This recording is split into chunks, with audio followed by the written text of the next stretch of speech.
In the vast untamed lands between two rivers, a revolution was brewing. This was a place where the earth was fertile, but life was harsh and unpredictable. Here, under a sky that stretched from one horizon to the other, humanity first looked up and wondered. They saw the power in the raging floodwaters. They felt the heat of the unrelenting sun. They witnessed the silent, steady march of the stars, and in these forces they did not see mere nature, they saw gods. This was Mesopotamia, the cradle of civilization, but it was also something more profound. It was the very cradle of divinity, the birthplace of powers that would shape the destinies of mortals and forge the foundations of empires. Before kings, before laws, before the written word itself, there were the gods. They built homes for them, of monumental brick and belief. These were the first temples, ziggurats reaching for the heavens, acting as stairways between the mortal realm and the divine. Imagine the thunderous sky cracking open above the nascent city of Uruk. Below, the people huddle, their eyes turned upward, not in fear, but in reverence. The people of this land, the Sumerians, were the first to give these forces names and faces. At the apex of this divine order stood a powerful triad: Anu, Enlil, Enki, and Inanna, the Queen of Heaven, breathtakingly complex, goddess of love and procreation, and goddess of war. This belief placed the temple at the absolute center of society, a center of economic activity, a storehouse for grain, the seat of political power. Out of the dusty plains to the north of Sumer, a new power was stirring, his name Sargon.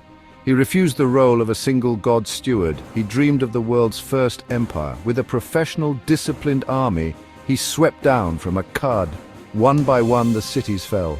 Lagash, the isolated city-state era, ended. A new age of empire began in blood and fire. His plan, not destruction, but absorption. He syncretized gods.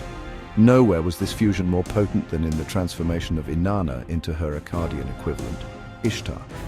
Her dual nature as a goddess of love and war was sharpened and magnified to suit the ambitions of an empire. Ishtar became the celestial champion of the Akkadian army. This elevation of the monarch's status culminated in the reign of Sargon's grandson, Naram-Sin, who took the unprecedented step of declaring himself a god in his own lifetime.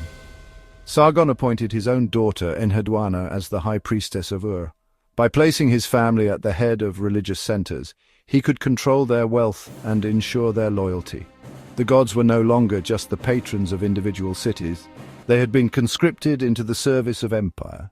After the fall of Akkad, a new power began to coalesce in the rugged hill country. These were the Assyrians. Their story begins with a city-state named Ashur. And like the city, its patron god Ashur was different. His spirit was forged in the harsh landscape. As the city of Ashur grew into a military power, its god grew with it. Ashur began to rise through the ranks, becoming a conqueror, a divine commander. The king's sacred mission, commanded by the god Ashur, was to expand the borders of his god's dominion. Every military campaign was therefore a holy war. Nowhere is this more apparent than in the colossal stone guardians that flanked the gateways to their royal palaces. These were the Lamassu. They were living magical beings, divine sentinels placed at the thresholds of power to ward off evil and to strike fear into the hearts of mortal visitors. This theme of divinely ordained power was also central to another key element of Assyrian royal art, the lion hunt. By slaying the lion, a symbol of chaos, the king was reinforcing his role as the divine agent who maintains order in the world on behalf of the gods. When the Assyrians conquered a city, they would seize the statues of its gods. It proved the conquered gods powerless against the might of Ashur. As the Assyrian Empire crumbled, a new power rose from the south, the Babylonians. Under Nebuchadnezzar II, Babylon was reborn. It became the center of the world, a beacon of culture, wealth, and architectural wonder. At the heart stood the protector, Marduk. Babylon's splendor reflected his supreme divine power.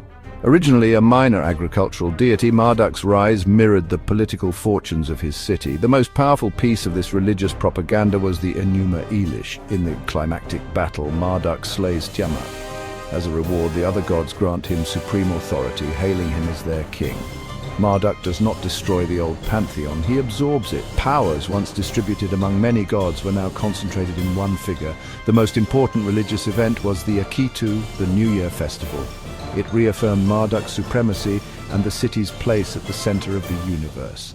The king would be stripped of his royal insignia. This public humiliation symbolized the king's complete submission to Marduk, showing that even the most powerful man was a servant of divine order. But no empire lasts forever. The magnificent city of Babylon would itself fall to new conquerors, the Persians. But the stories of these ancient gods did not die. They seeped into the soil of the Near East. The tales of a great flood found new life in the Hebrew Bible. The fierce passion of Inanna Ishtar can be seen in the Greek Aphrodite. The evolution of the gods was the evolution of civilization itself, a divine narrative written in the language of power, politics, and empire. The empires they built have fallen, the gods they worshipped have transformed, but the myths endure.